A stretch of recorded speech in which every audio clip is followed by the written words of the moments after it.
ప్రియమైనటువంటి సహోదరి సహోదరులందరికీ క్రీస్తు యేసు నామములో హృదయపూర్వక వందనాలు తెలియజేస్తూ ఉన్నాను. దేవుడు మనకి మరొక సమయాన్ని అనుగ్రహించారు. అందుని బట్టి దేవుడిని, ఆయన కుమారుని క్రీస్తు నామములో స్తుతులు స్తోత్రములు చెల్లిస్తూ ఉన్నాను. దేవుని యొక్క వాక్యాన్ని మనం నేర్చుకోవటానికి, గ్రహించటానికి, ఆత్మ సంబంధమైన జ్ఞానములో ఐశ్వర్యవంతులు అవ్వటానికి దేవుడు మనకిచ్చిన చక్కటి సమయాన్ని బట్టి ఘనపరుస్తూ ఉన్నాను. ఈ యొక్క సమయంలో ఈ కార్యక్రమాన్ని వింటున్న వారందరికీ క్రీస్తు యేసులో హృదయపూర్వక వందనాలు. ఈరోజు మీ ముందు మరొక క్రొత్త పాఠాన్ని ఉంచాలని ఇష్టపడుతూ ఉన్నాను. ఈరోజు మనం నేర్చుకునే పాఠం, రాబోయే రోజుల్లో మనం నేర్చుకునే పాఠాలు అన్నీ కూడా ఒక బైబిల్లో ఉన్నటువంటి ఒక పుస్తకానికి సంబంధించిన పాఠాలు. ఇవన్నీ కూడా మనం నేర్చుకునే అంశం ఏంటంటే ప్రకటన గ్రంథము నుంచి 12 పాఠాలు. ప్రకటన గ్రంథం నుంచి 12 ముఖ్యమైన పాఠాలు. 12 lessons from the book of Revelation. ఇది మన యొక్క అంశము. ప్రకటన గ్రంథం నుంచి 12 ముఖ్యమైన పాఠాలను, పాయింట్స్ని మనం నేర్చుకోబోతూ ఉన్నాం. ఈ 12 పాయింట్స్ ఒక పాఠంలో చెప్పలేను, కానీ మనకి సమయం ఉన్న కొద్దిగా మనం కొన్ని పాఠాలుగా ఈ యొక్క ప్రకటన గ్రంథాన్ని నేర్చుకుందాం. ప్రకటన గ్రంథంలో విషయాలన్నిటినీ చెప్పను, కానీ ప్రకటన గ్రంథంలో నుంచి 12 ముఖ్యమైన విషయాలు మీ ముందు ఉంచుతాను. ఆ 12 ప్రాముఖ్యమైన విషయాలు, ప్రకటన గ్రంథంలో ఉన్నటువంటి ఈ 12 ప్రాముఖ్యమైన విషయాలను మనం నేర్చుకుంటే ప్రకటన గ్రంథం యొక్క సారాన్ని గ్రహించిన వారు అవుతాం. ప్రకటన గ్రంథం యొక్క ముఖ్య ఉద్దేశాన్ని మనం గ్రహించిన వారు అవుతాం. అందుకని దయచేసి దేవుని యొక్క వాక్యం వింటున్న వారులారా జాగ్రత్తగా మనసు పెట్టి చెప్పే విషయాలు గ్రహించండి, వినండి, అర్థం చేసుకోండి. రాసుకోగలిగిన వాళ్ళు రాసుకోవలసిందిగా కోరుచున్నాను. ప్రకటన గ్రంథము నుంచి 12 పాఠాలు, 12 lessons from the book of Revelation. ప్రకటన గ్రంథంలో ముఖ్యమైన 12 విషయాలు నేర్చుకొనక ముందు ఆ ప్రకటన గ్రంథంను మనం అర్థం చేసుకోవాలంటే ముందు అసలు ప్రకటన గ్రంథం యొక్క బ్యాక్గ్రౌండ్ని, ఏ సందర్భంలో, ఏ సమయంలో, ఎటువంటి పరిస్థితుల్లో ప్రకటన గ్రంథం రాయబడిందో మొట్టమొదటి తెలుసుకోవాలి. ఆ బ్యాక్గ్రౌండ్ తెలిస్తేనే మనం ప్రకటన గ్రంథాన్ని బాగుగా అర్థం చేసుకోగలము. బైబిల్లో ఉన్నటువంటి ప్రతి పుస్తకంలో ఇది వాస్తవమే.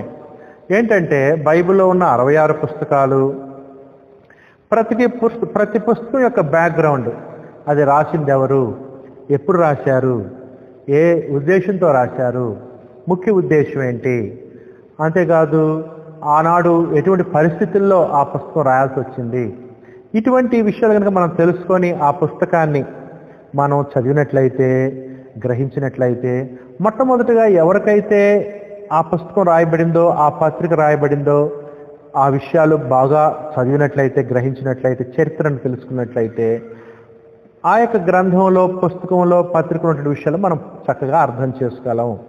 దేవుడు ఏ ఉద్దేశంతో అయితే గ్రంథాన్ని ఇచ్చాడో, పుస్తకాన్ని ఇచ్చాడో, ఆ ఉద్దేశాన్ని మనం అర్థం చేసుకోగలము. అట్లానే ప్రకటన గ్రంథంలో 12 ముఖ్యమైన పాఠాలను మనం గ్రహించక ముందు ప్రకటన గ్రంథం యొక్క పరిచయాన్ని తెలుసుకుందాము. ప్రకటన గ్రంథం యొక్క పరిచయము. మొట్టమొదటిగా ఈరోజు మొదటి పాఠంగా నేను ప్రకటన గ్రంథాన్ని మీకు పరిచయం చేస్తాను. ప్రకటన గ్రంథం యొక్క చరిత్రను, ప్రకటన గ్రంథం ఎవరు రాశారు, ఎప్పుడు రాశారు, ఎందుకు రాశారు, వాటిలో ముఖ్యమైన వచనాలేంటి, ముఖ్య ఉద్దేశం ఏంటి, దాని యొక్క సారం ఏంటి అనేటువంటి విషయాలు క్లుప్తంగా, ఇంట్రడక్షన్గా, మొదటి పాఠంగా ప్రకటన గ్రంథం యొక్క పరిచయాన్ని మీకు తెలియచేస్తాను.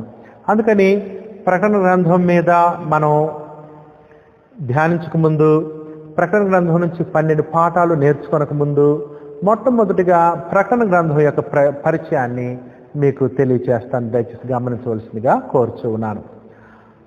ప్రకటన గ్రంథం యొక్క పరిచయం, introduction to the book of revolution. ప్రకటన గ్రంథమును గురించిన పరిచయము, పరిచయ వాక్కులు. మొదటి విషయం ఏంటంటే బైబిల్లో చివరి పుస్తకము ప్రకటన గ్రంథము. బైబిల్లో ఉన్నటువంటి 66 పుస్తకాల్లో చివరి పుస్తకం ప్రకటన గ్రంథము. అంతేకాదు క్రొత్త నిబంధనలో ఉన్న 27 పుస్తకాల్లో చివరి పుస్తకము ప్రకటన గ్రంథము. ఈ యొక్క ప్రకటన గ్రంథాన్ని అపోస్తులని యోహాను రాశారు. ప్రకటన గ్రంథం 1వ అధ్యాయం 1వ వచనంలో ఆ విషయాన్ని మనం చూడొచ్చు. యేసుక్రీస్తు తన దాసులు కనపరుచుటకు దేవుడు ఆయనకు అనుగ్రహించిన ప్రత్యక్షత. ఈ సంగతులు త్వరలో సంభవింపనై ఉన్నవి. ఆయన తన దూత ద్వారా వర్తమానం పంపి తన దాసుడైన యోహానుకు వాటిని సూచించెను. అతడు దేవుని వాక్యమును గురించి యేసుక్రీస్తు సాక్ష్యమును గురించి తాను చూచినంత మట్టుకు సాక్ష్యమిచ్చెను అని రాయబడింది.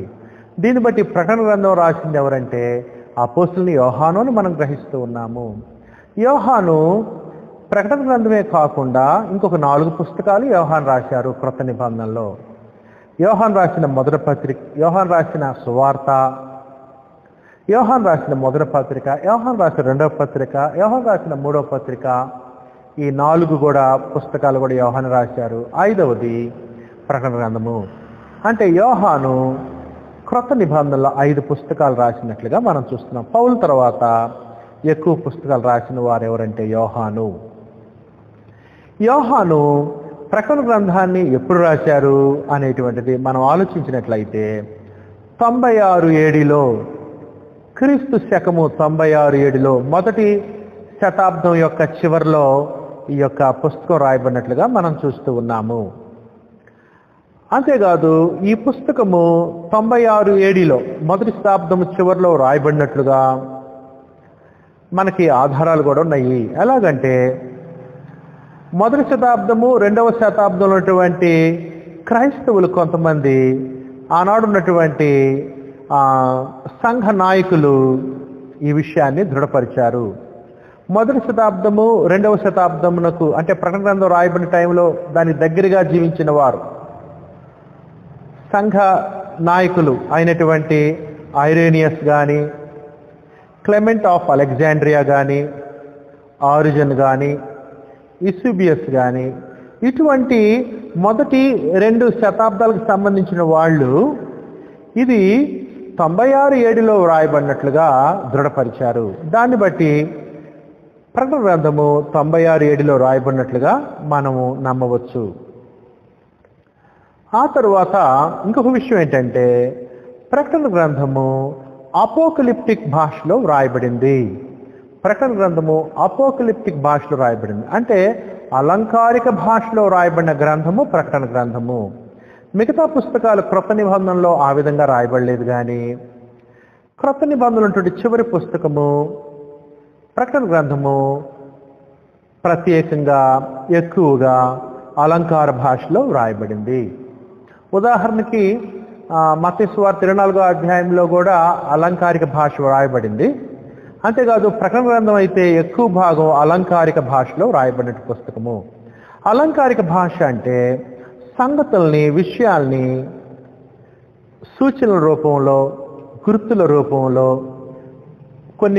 కొన్ని చిత్రాల రూపంలో, కొన్ని బొమ్మల రూపంలో, కొన్ని సంఖ్యల రూపంలో విషయాలను తెలియజేస్తే అది అపోకలిప్టిక్ లాంగ్వేజ్ అని మనం అనొచ్చు. అంటే అలంకారిక భాష వాస్తవాల్ని, సంగతుల్ని గుర్తుల రూపంలో, సంకేతాల రూపంలో, చిహ్నాల రూపంలో, గ్రాఫికల్గా, పిక్టోరియల్గా సంఖ్యలను చూపిస్తూ విచిత్రమైనటువంటి వాటిని చూపిస్తూ సంగతులు వివరించినప్పుడు అది అపోకలిప్టిక్ లాంగ్వేజ్ అంటారు. దాన్ని అలంకారిక భాష అని మనం చూస్తున్నాం.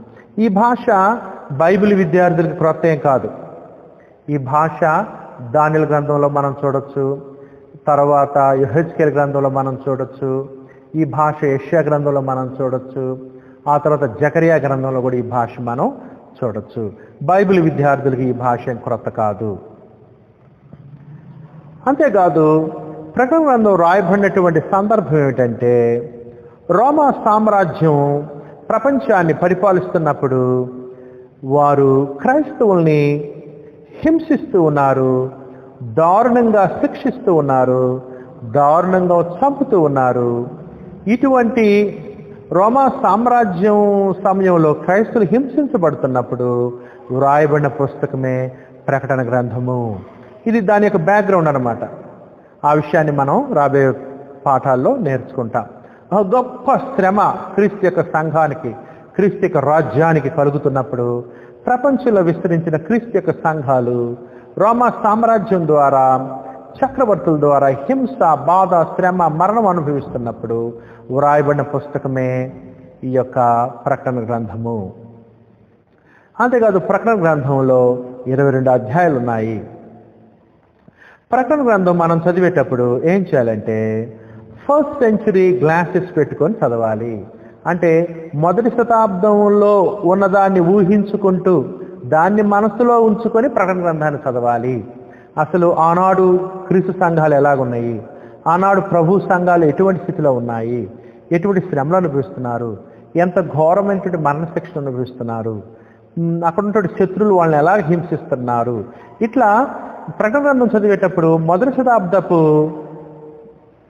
దృష్టితో మనం చదవలసినటువంటి వారమై ఉన్నాము. అంతేకాదు ప్రకటన గ్రంథము చదివే విషయంలో మనం సెకండ్ రీడర్స్. అంటే ప్రకటన గ్రంథం డైరెక్ట్గా మనకు రాయలేదు. మొట్టమొదటిగా చిన్న ఆసియాలో ఉన్నటువంటి 7 సంఘాలకి, 7 ప్రభు సంఘాలకి రాయబడిన గ్రంథం ఇది. మొట్టమొదటిగా వారికి రాయబడింది. ఆ తర్వాత మనం వాళ్ళు ఫస్ట్ రీడర్స్, ఎవరికైతే రాయబడిందో వారు.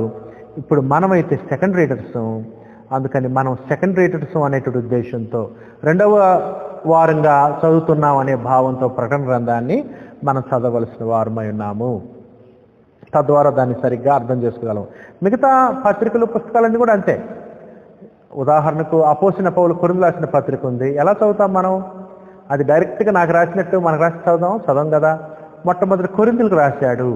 వారికి ఎందుకు రాశాడు? కొరింథీలో ఉన్న సమస్యలు ఏంటి, ఇబ్బందులు ఏంటి, వాటికి ఎలా పౌలు గారు వారి ప్రశ్నలకు సమాధానం చెప్పారని ఎట్లయితే చదువుతామో అట్లానే ప్రకటన గ్రంథం కూడా అదే ఉద్దేశంతో చదవాలి. మొట్టమొదటిగా ఇది మరి చిన్న ఆసియా ప్రాంతంలో ఉన్నటువంటి 7 సంఘాలకి రాయబడినటువంటి గ్రంథం ఇది.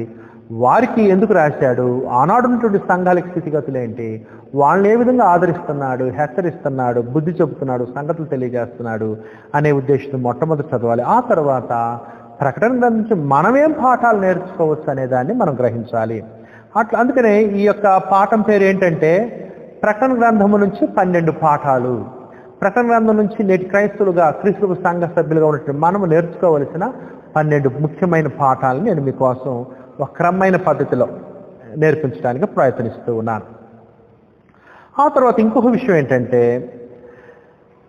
ఈ ఆసియాలో ఉన్నటువంటి, ఈ చిన్న ఆసియాలో ఉన్నటువంటి ఈ 7 సంఘాలు, ఆసియాలో ఉన్నటువంటి సంఘాలు అపోస్తలుకి క్రొత్త సంఘాలు ఏమి కాదు.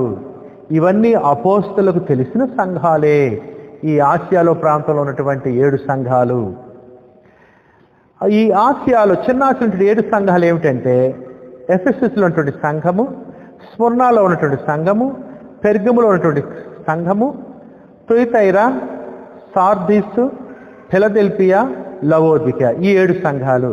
ఇవి ఆసియా మైనర్లో ఉన్నటువంటి సంఘాలు, చిన్న ఆసియాలో ఉన్నటువంటి సంఘాలు ఇవన్నీ కూడా. అంతేకాదు ఈ సంఘాలన్నిటికి కూడా అపోస్తలుల బోధ వాళ్ళకి పరిచయమే. వీళ్ళకి పేతురు తెలుసు, వీళ్ళకి యోహాను తెలుసు, వీళ్ళకి పౌలు తెలుసు. అంటే ఈ 7 సంఘాలకు అపోస్తలుల బోధ ఏంటో తెలుసు. ఉదాహరణకు చూడండి, ఈ ఆసియా ప్రాంతంలో ఉన్నటువంటి సంఘాలకు, క్రైస్తవులకు పేతురు కూడా పత్రిక రాశాడు. పేతురు రాసిన మొదటి పత్రిక 1వ అధ్యాయము 1-2 వచనాలు మీకోసం చదువుతాను, గమనించండి. పేతురు రాసిన మొదటి పత్రిక 1-2 వచనాలు.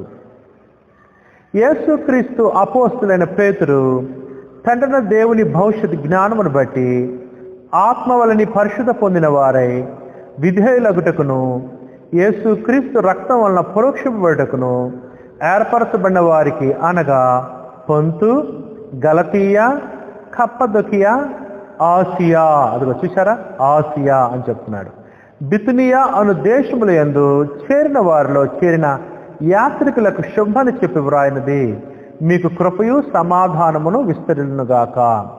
చూసారా, అంటే అర్థం ఏంటంటే ఆసియా ప్రాంతంలో ఉన్న ఈ క్రైస్తవులకు, ఇక్కడున్న సంఘాలకు పేతురు కూడా పత్రిక రాశాడు. పేతురు రాసిన మొదటి పత్రిక, 2వ పత్రిక, ఈ విధంగా వారికి రాయబడిందే. అంటే అర్థం ఏంటంటే ఆసియా ప్రాంతంలో ఉన్నటువంటి ఈ సంఘాలకు అపోస్తులైన పేతురు యొక్క బోధ తెలుసు. ఈ సంఘాలకి యోహాను ఇప్పుడు ఈ గ్రంథం రాస్తున్నాడు. అంతేకాదు ఈ సంఘాలకి పౌలు కూడా తెలుసు, పౌలు బోధ కూడా వాళ్ళకి తెలుసు. పౌలు గారు కూడా ఈ సంఘాలకు పత్రిక రాశాడు. ఉదాహరణకి ఎఫెసీయులకు రాసిన పత్రిక ఈ సంఘాల్లో ఉన్నటువంటి 7 సంఘాల్లో ఉన్న ఒక సంఘానికి రాసిన పత్రికే. అపోస్తలుడైన పౌలు కొరింథీయులకు రాసిన మొదటి పత్రిక 16వ అధ్యాయము 19వ వచనం కనుక తీసినట్లయితే, అపోస్తలుడైన పౌలు కొరింథీయులకు రాసిన మొదటి పత్రిక 16వ అధ్యాయం 19వ వచనం తీసినట్లయితే పౌలు గారు ఒక విషయం చెప్తున్నాడు ఇక్కడ. ఆసియాలోని సంఘముల వారు మీకు వందనములు చెప్పుచున్నారు. ఆసియాలోని సంఘముల వారు అంటే అర్థం ఏంటి? ఆసియాలోని ఈ 7 సంఘాలు పేతురుకు తెలుసు, యోహానుకు తెలుసు, పౌలుకు కూడా తెలుసు. వారికి కూడా పత్రికలు ఈ ముగ్గురు రాయటం మనం చూస్తూ ఉన్నాము. దీన్ని బట్టి మనకేమర్థమవుతుంది? ఈ 7 సంఘాలకి అపోస్తుల బోధ తెలుసు. ఎఫెసీయులకు రాసిన పత్రిక ప్రకటన గ్రంథంలో 7 సంఘాల్లో ఒకటి ఎఫెసీ సంఘము. ఆ ఎఫెసీ సంఘానికి యోహాను పత్రిక రాశాడు, ఈ గ్రంథాన్ని రాశాడు. అంతేకాదు ఆ యొక్క ఎఫెసీ సంఘానికి పౌలు గారు కూడా ఒక పత్రిక రాసినట్టు ఎఫెసీ 1:1లో మనం చూడొచ్చు. అంతేకాదు ఈ 7 సంఘాల్లో చెప్పబడినటువంటి లవోదికీయ సంఘానికి పౌలు గారు ఒక పత్రిక రాసినట్టు మనం చూస్తున్నాము. కొలొస్సాలో ఉన్నటువంటి సంఘం కూడా ఈ ఏషియా ప్రాంతానికి సంబంధించిన సంఘమే. కొలొస్సీలకు రాసిన పత్రిక ఆ కొలొస్సా సంఘము ఏషియా ప్రాంతంలో ఉన్నటువంటి సంఘమే. అందుకనే కొలొస్సీలకు రాసిన పత్రికలో పౌలు గారు ఏమన్నాడంటే 4వ అధ్యాయము 16వ వచనంలో, ఈ పత్రిక మీరు చదివించుకున్న తరువాత లవోదికీయ వారి సంఘంలోను చదివించుకునుడి. లవోదికీయకు రాసిన పంపిన పత్రికను మీరును చదివించుకునుడి. అందుకని ఇక్కడ ఏమర్థమవుతుందంటే పౌలు గారు కూడా ఈ సంఘానికి తెలుసు, ఈ సంఘాలకు తెలుసు, పేతురు ఈ సంఘాలకు తెలుసు, యోహాను ఈ సంఘాలకు తెలుసు. కాబట్టి దీన్ని బట్టి ఏమర్థం అవుతుందంటే చిన్న ఆసియా ప్రాంతంలో ఉన్నటువంటి ఈ యొక్క సంఘాలు 7 సంఘాలకి పేతురు తెలుసు, యోహాను తెలుసు, పౌలు అపోస్తలు తెలుసు. అందుకని వీళ్ళకి అపోస్తల బోధ తెలుసు. అందుకని ప్రకటన గ్రంథము ఈ యొక్క 7 సంఘాలకి రాయబడింది. ఈ 7 సంఘాలకి అపోస్తల బోధ తెలుసు. అందుకని క్రొత్త బోధ ప్రకటన గ్రంథం నుంచి తీసుకురావాల్సిన పని లేదు. ఎందుకంటే యోహాను బోధించిన, పేతురు బోధించిన, అపోస్తలుడైన పౌలు బోధించిన వీరు ముగ్గురు నడిపించిన వాడు పరిశుద్ధాత్మ. కాబట్టి ఒకే బోధని, ఒకే విశ్వాసాన్ని అప్పచెప్పాడు. కానీ ప్రకటన గ్రంథం నుంచి కొత్త కొత్త సిద్ధాంతాలు మిగతా 26 పుస్తకాల్లో పత్రికల్లో, క్రొత్త నిబంధన 27 పుస్తకాలు కదా, 27 పుస్తకాలు కదా, 26 పుస్తకాల్లో లేని విషయాలు, క్రొత్త బోధ, క్రొత్త సిద్ధాంతాలు ఏమి ప్రకటన గ్రంథంలో చెప్పలేదు అనే విషయాన్ని మీకు తెలియజేస్తున్నాను. మనం ప్రకటన గ్రంథం నుంచి క్రొత్త సిద్ధాంతాన్ని మిగతా 26 పుస్తకాలకు వ్యతిరేకమైన క్రొత్త సిద్ధాంతాన్ని తేకూడదు. ఎందుకు అంటే అపోస్తలుల బోధ ఒక్కటే, ఒకే బోధని ఆనాడు వారు బోధించారు, వారిని పరిశుద్ధాత్మ నడిపించారు. కాబట్టి సర్వసత్యంలో ఒకే బోధ అర్పించబడింది. అందుకని పౌలు చెప్పిన దానికి విరుద్ధంగా, పేతురు చెప్పిన దానికి విరుద్ధంగా యోహాను ప్రకటన గ్రంథంలో క్రొత్త సిద్ధాంతాలు ఏమిటాడు అనే విషయాన్ని దయచేసి గుర్తుంచుకోవాలి అని మీకు తెలియజేస్తున్నాను. ప్రకటన గ్రంథంలో చెప్పబడిన బోధ మిగతా 26 పుస్తకాల్లో చెప్పబడిన బోధ సమానంగా ఉంటుంది, ఒక్కటిగా ఉంటుంది. ఎందుకంటే ఆ ముగ్గురు అపోస్తలులు నడిపించిన వాడు పరిశుద్ధాత్మ. కాబట్టి ఎందుకు ఈ విషయం నొక్కి చెప్పాల్సి వస్తుందంటే కొంతమంది క్రొత్త విషయాలు, క్రొత్త సిద్ధాంతాలు, క్రొత్త బోధలు ప్రకటన గ్రంథం నుంచే తీసుకొస్తున్నారు. చాలా మంది ప్రకటన గ్రంథం 20వ అధ్యాయం నుంచి క్రొత్త బోధలు, అసలు మిగతా 26 పుస్తకాలు చెప్పండి క్రొత్త వింతైన విచిత్రమైన బోధలు తీసుకొస్తున్నారు. అది సరైన విధానం కాదు అని నొక్కి పలకటానికి ఈ విషయాలు నేను చెప్పడం జరుగుతుంది. ఆ తర్వాత ప్రకటన గ్రంథం రాసే సమయానికి ప్రపంచంలో ఉన్నటువంటి క్రీస్తు యొక్క సంఘాలు అన్ని కూడా శ్రమకు గురవుతున్నాయి, హింసకు గురవుతున్నాయి. అనేక క్రైస్తవులు చనిపోతున్నటువంటి సమయం ఇది. ప్రకటన గ్రంథంలో మీరు చూస్తున్నాం, నేను రాబోయే రోజులు మీకు చెప్తాను. ప్రకటన గ్రంథంలో వస్తున్న శ్రమ ఏదో ఒక సంఘానికి, ఒక ప్రాంతానికి సంబంధించింది కాదు. ప్రపంచం యావత్తున్నటువంటి సంఘాలు, క్రైస్తవులు హింసను, శ్రమను, బాధను, కరువును, ఖడ్గాన్ని, ఇబ్బందిని, మరణాన్ని అనుభవిస్తున్నప్పుడు వ్రాయబడిన పత్రిక ఇది. అందుకనే 7 సంఘాలకు రాయబడింది ఈ పత్రిక. 7 సంఘాలు కరెక్ట్గా 1, 2, 3, 4, 5, 6, 7 అని కాదు, కానీ అన్ని సంఘాలకి వ్రాయబడినటువంటివి ఈ యొక్క పత్రిక. ఎందుకంటే ఆనాడు అనేక ప్రాంతాల్లో ఇటువంటి ఇబ్బందులు ఆనాడు క్రైస్తవ సంఘాలు పడుతున్నట్లుగా మనం చూస్తున్నాం. కాబట్టి మొట్టమొదటిగా ప్రకటన గ్రంథము 7 సంఘాలకు రాయబడింది. దాని యొక్క బోధ సారాంశం అన్ని సంఘాలకు కూడా వర్తిస్తుంది అనే విషయాన్ని మేము ముందుంచుతూ ఉన్నాను. అంతేకాదు ప్రకటన గ్రంథం ఏ సమయంలో రాయబడిందంటే విగ్రహారాధన విపరీతంగా ఉన్నటువంటి సమయం అది. ప్రత్యేకంగా రోమా చక్రవర్తులు తమను ఆరాధించమని మనుషులను బలవంతం చేస్తున్నటువంటి రోజులవి. రోమా చక్రవర్తులు మమ్మల్ని ప్రభువులుగా గుర్తించాలి, మమ్మల్ని ఆరాధించాలి అని ఆనాడు సమాజాన్ని బలవంతం చేస్తున్న సమయాల్లో ఈ యొక్క పుస్తకము ప్రకటన గ్రంథం రాయబడినట్లుగా మనం చూస్తూ ఉన్నాను. అందుకని చక్రవర్తులను ఆరాధించడం, వారి విగ్రహాలను ఆరాధించడం ఆయా ప్రాంతాలు, ఎందుకంటే ప్రపంచం మొత్తం భాగాన్ని ఎక్కువ భాగాన్ని ఆనాడు రోమా చక్రవర్తులు పరిపాలిస్తున్నారు. కాబట్టి ఆయా ప్రాంతాల్లో వాళ్ళ యొక్క విగ్రహాలు నిలబెట్టి వాళ్ళకు పూజ చేయటం, రోమా చక్రవర్తులను ప్రభువుగా అంగీకరించడం, లేకపోతే వారికి మొరక్కటము, ఈ విధంగా ఆనాడు మొదటి శతాబ్దంలో క్రైస్తవులు హింసించబడుతున్నట్టుగా, ఆనాడు సమాజం హింసించబడుతున్నట్లుగా మనం చూస్తూ ఉన్నాం. అందుకని ఆ ప్రకటన గ్రంథంలో విగ్రహారాధన, ఆ తర్వాత చక్రవర్తుల యొక్క విగ్రహాలను పెట్టి వాటిని పూజించటం, వారికి పూజించిన వారికే మరి క్రయ విక్రయాలు చేయటం, వ్యాపారం చేసుకునేటం, అమ్మటం, కొనటం, మరి స్పెషల్ బెనిఫిట్స్ వస్తూ ఉన్నాయి. ఎవరైతే ఆ యొక్క చక్రవర్తిని పూజించరో, గౌరవించరో, లేకపోతే ఆరాధించరో వారికి శిక్ష, వెలివేయటం, హింస, మరి వ్యాపారం చేసుకోలేకపోవటం, కరువు, ఇబ్బంది, మరణం కూడా సంభవిస్తున్నట్లుగా మనం చూస్తాం. ఇటువంటి సందర్భంలో రాయబడిన గ్రంథమే ప్రకటన గ్రంథము. ఈ విషయాన్ని మనం తర్వాత చూస్తాం. ఆ తర్వాత ఇంకొక విషయం ఏంటంటే ఈ యొక్క ప్రకటన గ్రంథము ఎందుకు అలంకార భాషలో రాయబడిందంటే ఈ పుస్తకం ఎవరికైతే రాయబడిందో వాళ్ళకేమో ఇది తెలియబడుతుంది, సత్యము బయలుపడిద్ది. ఎవరికైతే ఈ పుస్తకం రాయబడలేదు వారికి ఇది సంగతుల్ని దాస్తుంది. ఎందుకంటే అలంకార భాషలో రాయబడింది కాబట్టి ఎవరికైతే రాయబడిందో క్రైస్తవులకి వాళ్ళకి బైబిల్ అంతా తెలుసు కాబట్టి పాత నిబంధన, క్రొత్త నిబంధన వాళ్ళు విషయాన్ని గ్రహించగలరు. మరి ఈ యొక్క చిత్రాలు, ఈ యొక్క చిహ్నాలు, ఈ యొక్క సంకేతాలు, ఈ యొక్క చిత్రరూపంలో చేయబడిన భాష కాబట్టి బైబిల్ పరిచయం ఉంటేనే దాని అర్థమవుతుంది. బైబిల్ తెలియని వారు, క్రైస్తవులు కాని వారికి ఈ సమాచారం వారికి రహస్యంగా ఉంటుంది, వాళ్ళకి మరి సత్యం బయలుపరచబడదు. అందుకని ఆనాడు ఇటువంటి హింసలు రోమా సామ్రాజ్యం ద్వారా పొందుతున్నారు కాబట్టి రోమిలకేమో హింస పెట్టే వాళ్ళకి ఈ సమాచారం అర్థం కాదు, ఎందుకంటే అన్ని ఛాయాచిత్రాలుగా చూపించబడింది. ఎవరైతే హింస పొందుతున్నారో క్రైస్తవులకి బైబిల్ పరిచయం కాబట్టి ఈ యొక్క చిత్రాలు, చిహ్నాలు పాత నిబంధనలో ఉన్నాయి కాబట్టి వాళ్ళకి తెలుసు కాబట్టి వాటి భావాలు వాళ్ళు అర్థం చేసుకోగలరు. శత్రువులకేమో ఈ యొక్క సమాచారం మరుగ్గా ఉంటుంది, క్రైస్తవులకేమో బయలుపరచబడింది ఈ యొక్క సత్యము. ఈ ఉద్దేశంతో అపోకలిప్టిక్ లాంగ్వేజ్లో లేకపోతే అలంకారిక భాషలో ప్రకటన రాయబడటానికి ఒక కారణం ఇది. ఆ తర్వాత క్రైస్తవులను ప్రోత్సహించడానికి కూడా అనేక చిత్రాలు ఈ యొక్క పుస్తకంలో చూపబడ్డాయి. ఉదాహరణ దేవుని యొక్క సింహాసనం చాలా గొప్పగా చూపబడింది. క్రీస్తు ప్రభు రాజులకు రాజుగా, ప్రభుకు ప్రభువు చాలా గొప్పగా చూపించబడుతుంటాడు. పరలోకము, గొప్ప పరలోకమైన పట్టణం చాలా గొప్పగా చూపించబడుతుంది. ఎందుకంటే క్రైస్తవుల్ని ప్రోత్సహించడానికి, బలపరచడానికి. సరే, ఇంకొక విషయం ఏంటంటే ప్రకటన గ్రంథంలో 404 వచనాలు ఉన్నాయి. ప్రకటన గ్రంథంలో ఈ 404 వచనాల్లో 345 పదాలు లేకపోతే గుర్తులు, చిహ్నాలు పాత నిబంధన నుంచి ఉపయోగించబడినట్లుగా మనం చూస్తున్నాము. 404 వచనాల్లో 348 పాత నిబంధన పదాలు, చిత్రాలు చెప్పబడ్డాయి.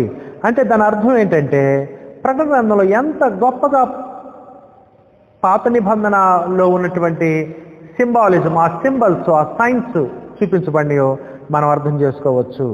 అందుకని ప్రకటన గ్రంథం బాగుగా అర్థం కావాలంటే పాత నిబంధన బాగుగా అర్థం కావాలి. ఎందుకంటే ప్రకటన గ్రంథంలో పాత నిబంధనటువంటి కొన్ని చిత్రాలు చూపించబడినాయి కాబట్టి పాత నిబంధనలో ఉన్న విషయాలు అర్థమైతే ప్రకటన గ్రంథం సులువుగా అర్థం చేసుకోవచ్చు అనే విషయాన్ని కూడా మీకు తెలియజేస్తున్నాను. అయితే ఒక మాట, పాత నిబంధనలో ఉన్నటువంటి గుర్తులు చిహ్నాలు 348 గుర్తులు ఉపయోగించబడ్డాయి, కానీ పాత నిబంధనలో నుంచి ఒక్క వచనం కూడా కోట్ చేయలేదు.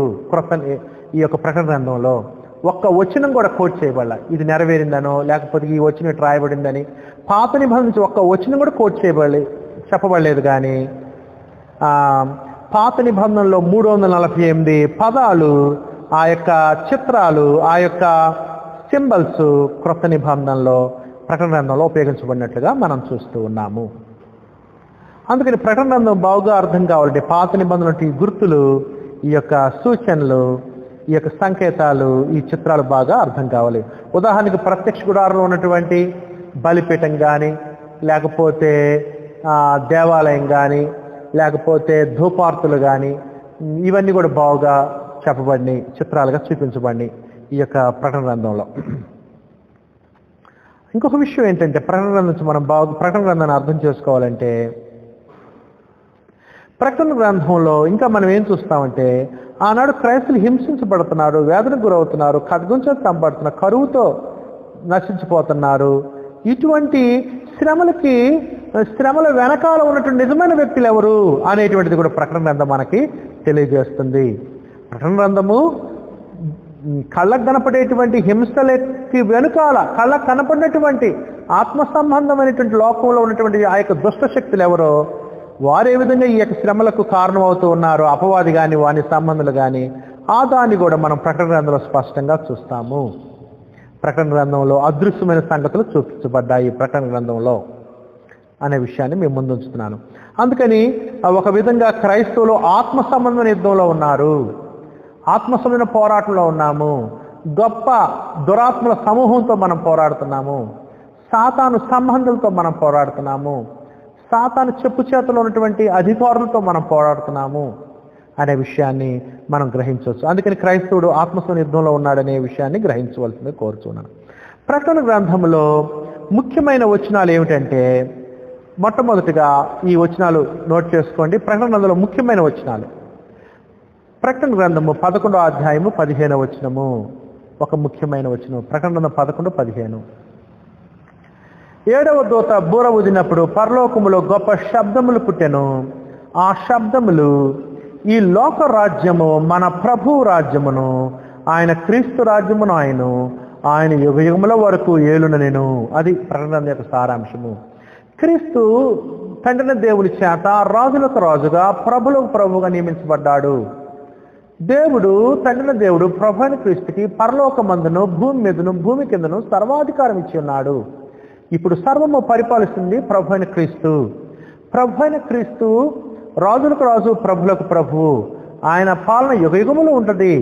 ఆయన జయిస్తాడు, ఆయన జయించాడు, జయిస్తూ ఉన్నాడు. ఆయన రాజ్యం శాశ్వత రాజ్యం. ఎవరైతే క్రీస్తు ప్రభుని రాజ్యంలో ఉంటారో వాళ్ళు కూడా జయించిన వాళ్ళే. క్రీస్తు ప్రభు రాజులకు రాజు ప్రభులకు ప్రభు ఏలుతున్నాడు అని చెప్పబడేటువంటిదే ప్రకటన గ్రంథము. ఆయన విజయం సాధించారు. ఆయన్ని వెంబడించేటువంటి క్రైస్తవులు, క్రీస్తు సంఘ సభ్యులు, క్రీస్తు రాజ్య సంబంధులు కూడా విజయం సాధించిన వారే అనేటువంటి చెప్పటమే ప్రకటన గ్రంథం యొక్క సారాంశము. ఇంకొక ప్రాముఖ్యమైన వచనం చూడండి. ప్రకటన గ్రంథంలో 17వ అధ్యాయం 14వ వచనము. ప్రకటన గ్రంథం 17వ అధ్యాయం 14వ వచనము. వీరు గొర్రెపిల్లతో యుద్ధము చేతురు గాని గొర్రెపిల్ల ప్రభులకు ప్రభువును రాజులకు రాజునై ఉన్నందునను తనతో కూడా ఉండిన వారు పిలువబడిన వారై ఏర్పరచబడిన వారై నమ్మకమైన వారై ఉన్నందునను ఆయన ఆ రాజులను జయించును. ఇది ప్రకటన యొక్క సారాంశము.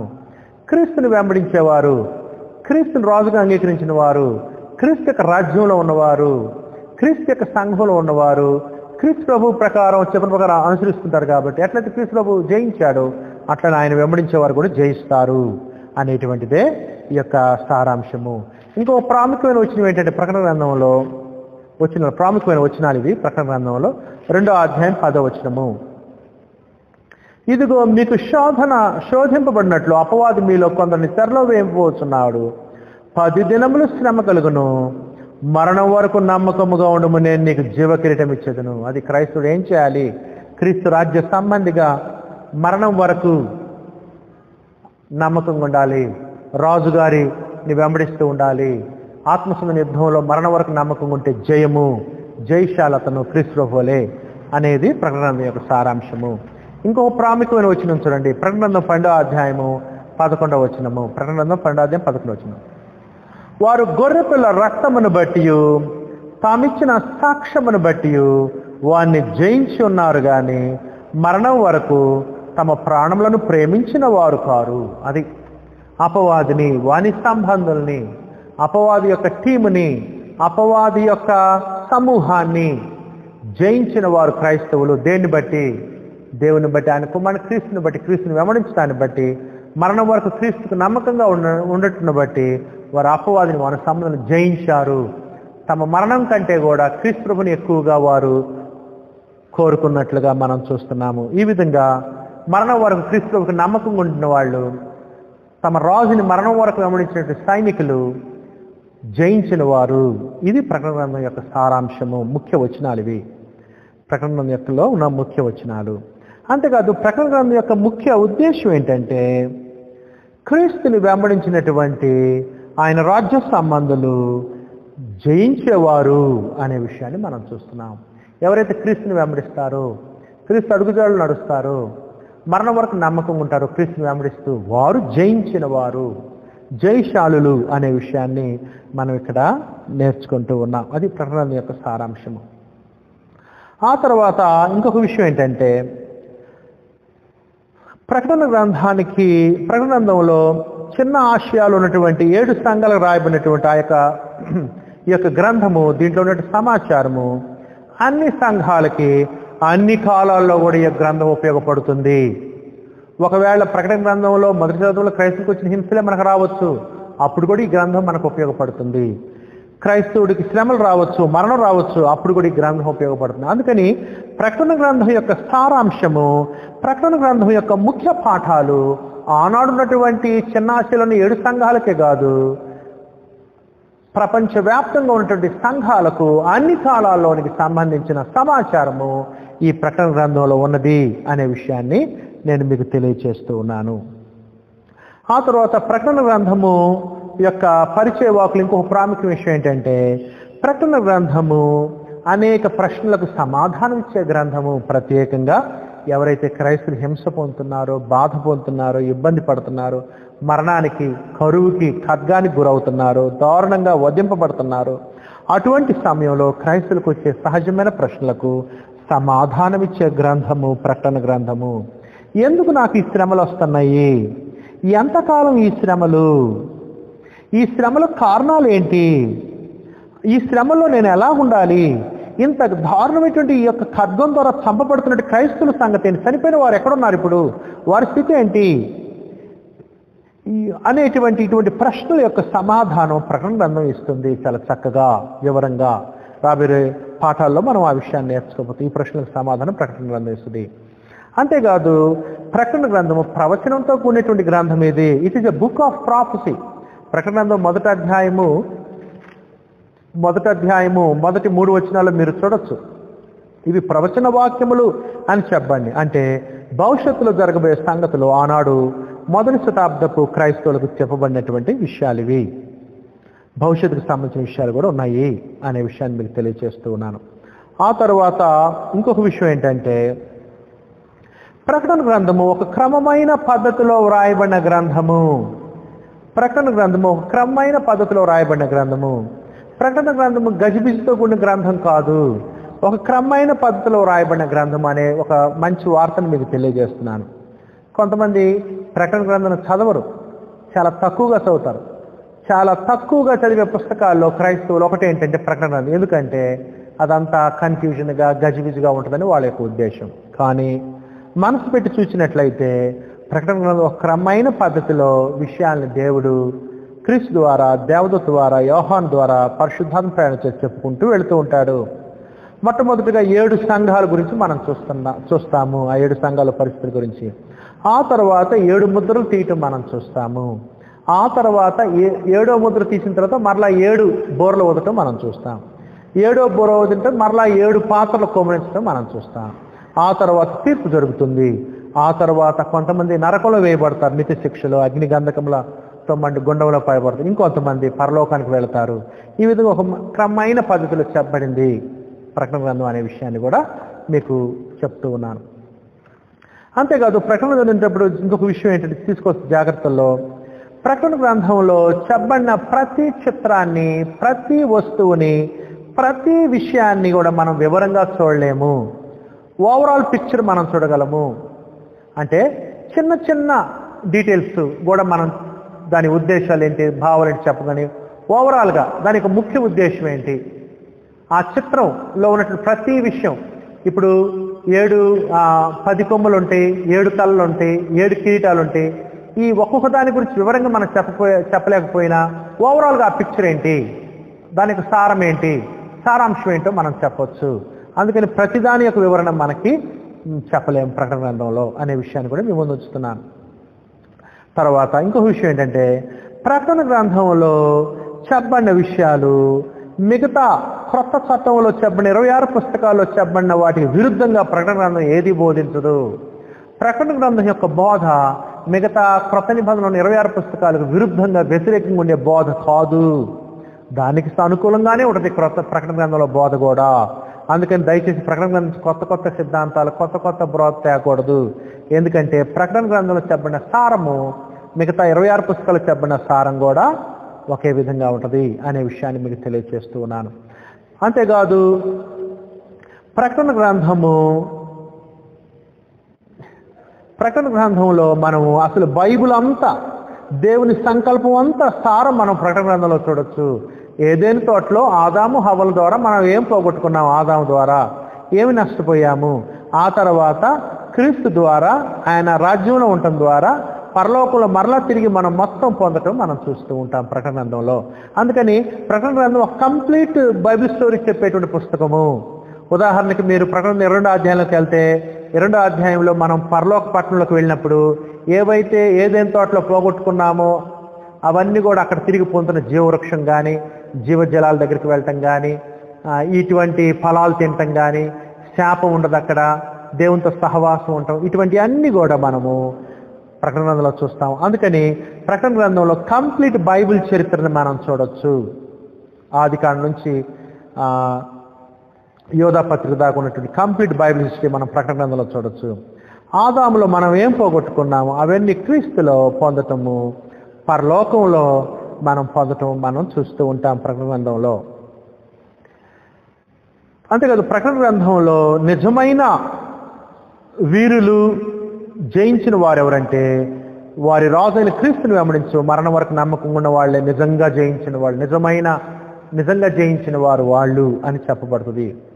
లోకం దృష్టిలో క్రైస్తుడు చంపబడితే ఓడిపోయినట్టుగా చెప్పొచ్చు. లోకం అతన్ని దారుణంగా నరికినప్పుడు ఓడిపోయాడు, చచ్చిపోయాడు, దారుణంగా చంపబడ్డాడు అని లోకం అనుకోవచ్చు, ఓడిపోయాడు అన్నట్టే. కానీ ఆ యొక్క వ్యక్తిని ప్రకటన గ్రంథంలో జయించిన వ్యక్తిగా ప్రకటన గ్రంథం తెలియజేస్తుంది. ఎందుకంటే అతను క్రీస్తుని యొక్క రాజ్యంలో క్రీస్తు రాజుగా ఆయన వెంబడిస్తున్నాడు, మరణం వరకు నమ్మకం ఉన్నాడు కాబట్టి అతను జయించిన వాడిగా ప్రకటన గ్రంథం మనకు తెలియజేస్తుంది. అంతేకాదు దేవుడు క్రీస్తునందు ఏర్పాటు చేసిన ఆయన యొక్క నిత్య సంకల్పము పూర్తిగా నెరవేరబడటం మనం ప్రకటన గ్రంథంలో చూస్తున్నాము.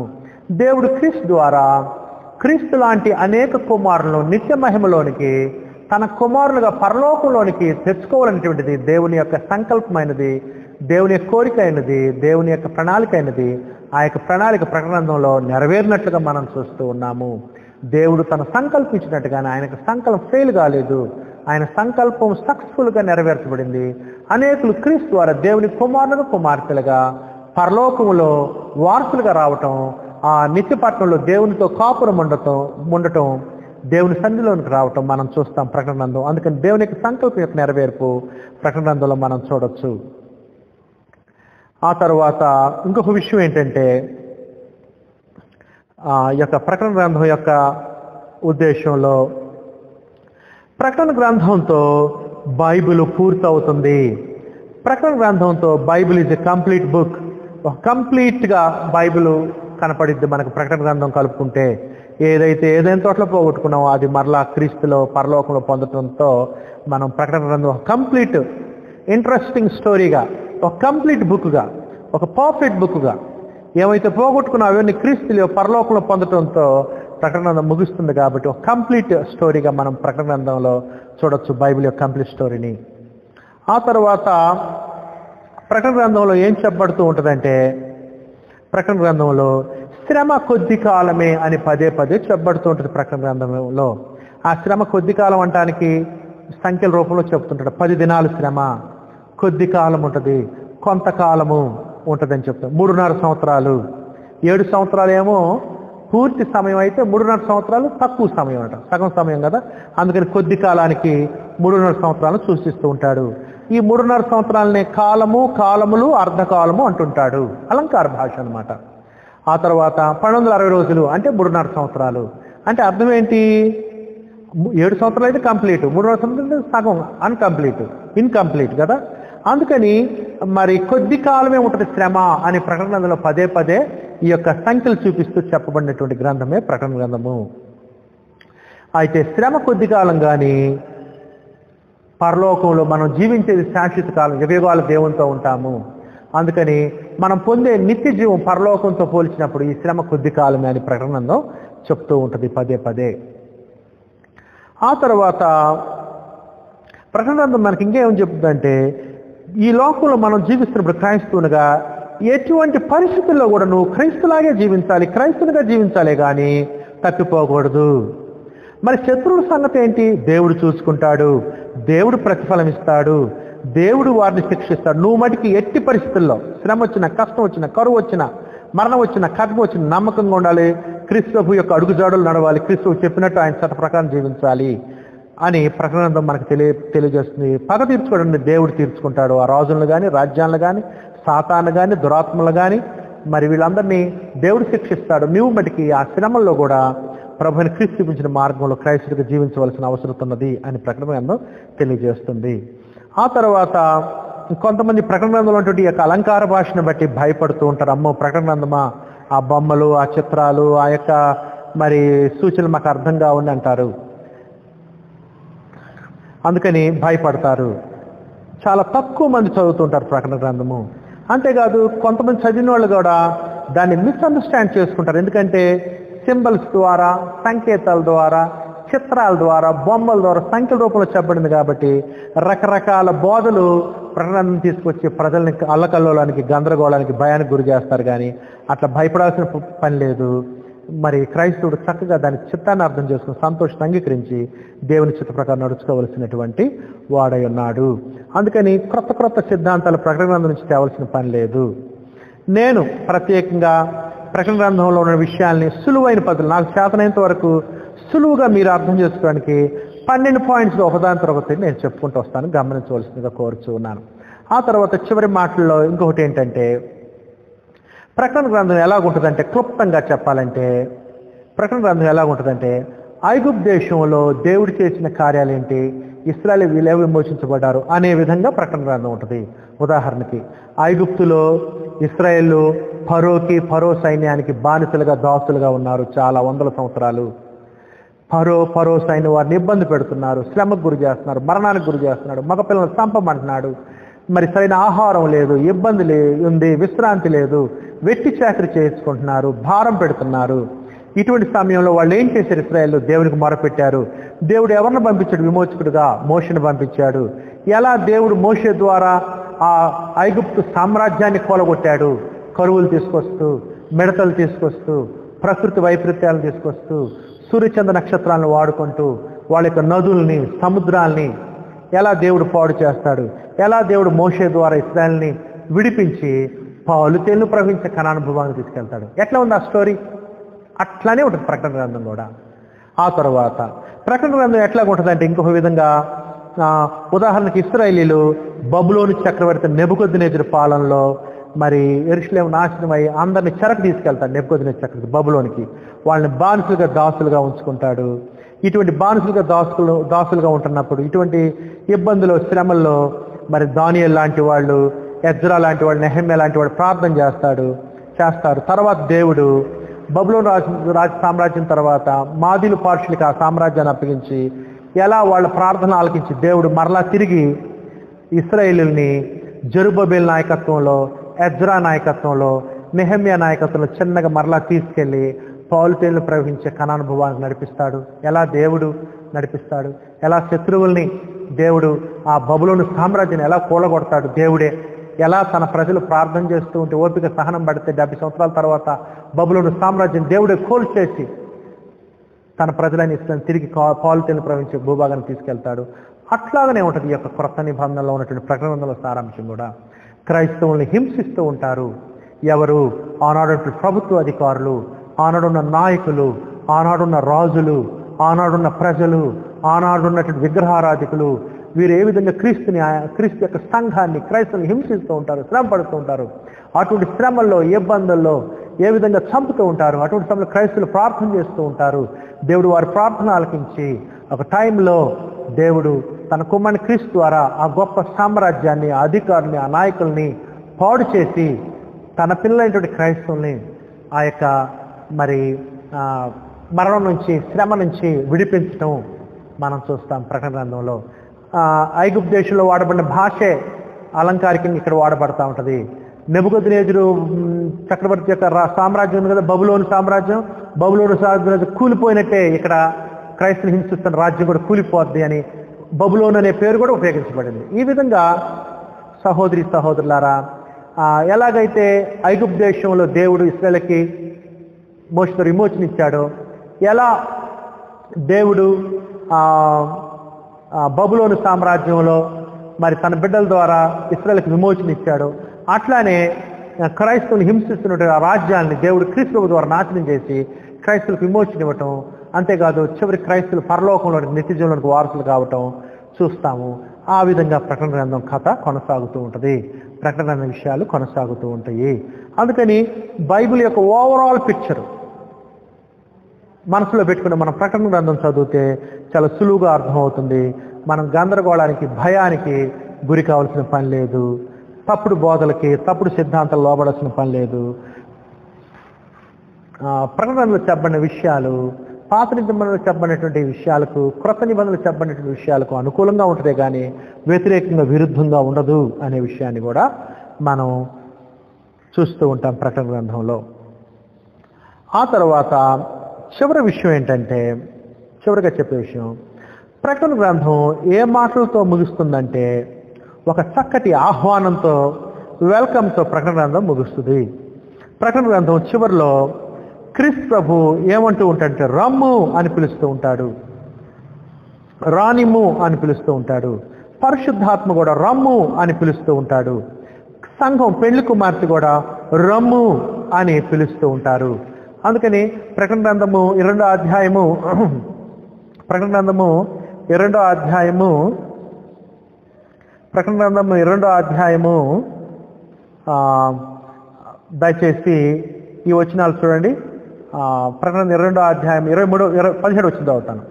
ఆత్మయు పెళ్లి కుమార్తెయు రమ్ము అని చెప్పుచున్నారు, వినువాడును రమ్ము అని చెప్పవలను, దప్పిగొని వాడిని రానిమ్ము, ఇచ్చించు వాడిని జీవజలము ఉచితముగా పుచ్చుకొననిమ్ము అని ప్రభు అయిన క్రీస్తు, పరిశుద్ధాత్మ, సంఘము, క్రైస్తవుడు రమ్ము అని చెప్తూ ఉంటారు. దేనికి రమ్మంటున్నారు?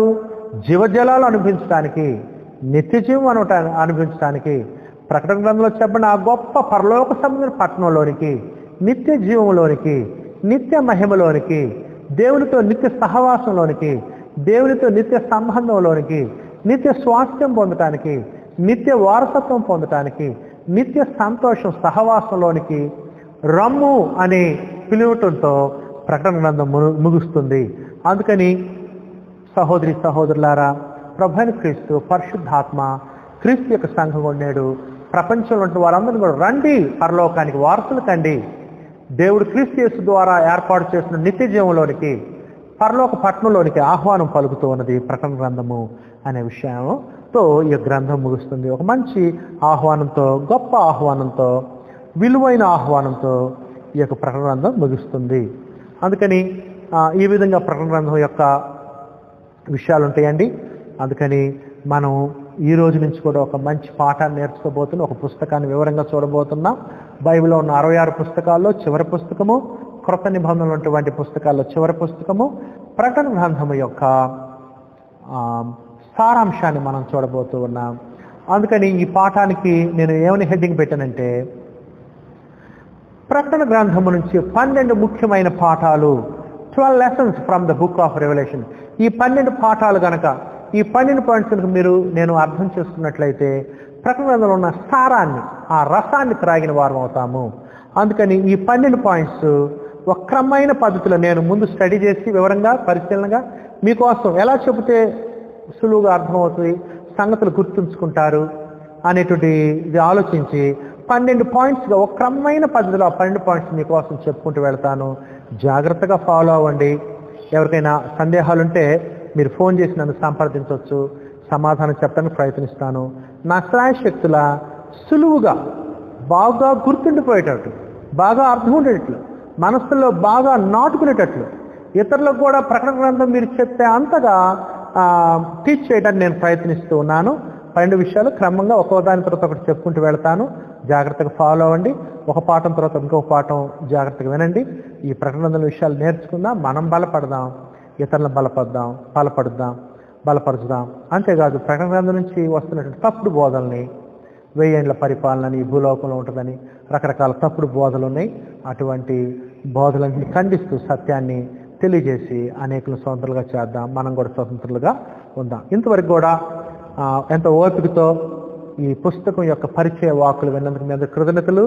రాబోయే రోజుల్లో ఈ ప్రకటన గ్రంథం నుంచి 12 ముఖ్యమైన పాఠాలు ఒకదాని తర్వాత ఒకటి చెప్పుకుంటూ వెళ్తాను. దయచేసి ఫాలో అవ్వాల్సింది కోరుతున్నాను. మీ అందరికీ క్రీస్తు యేసు నామములో హృదయపూర్వక వందనాలు.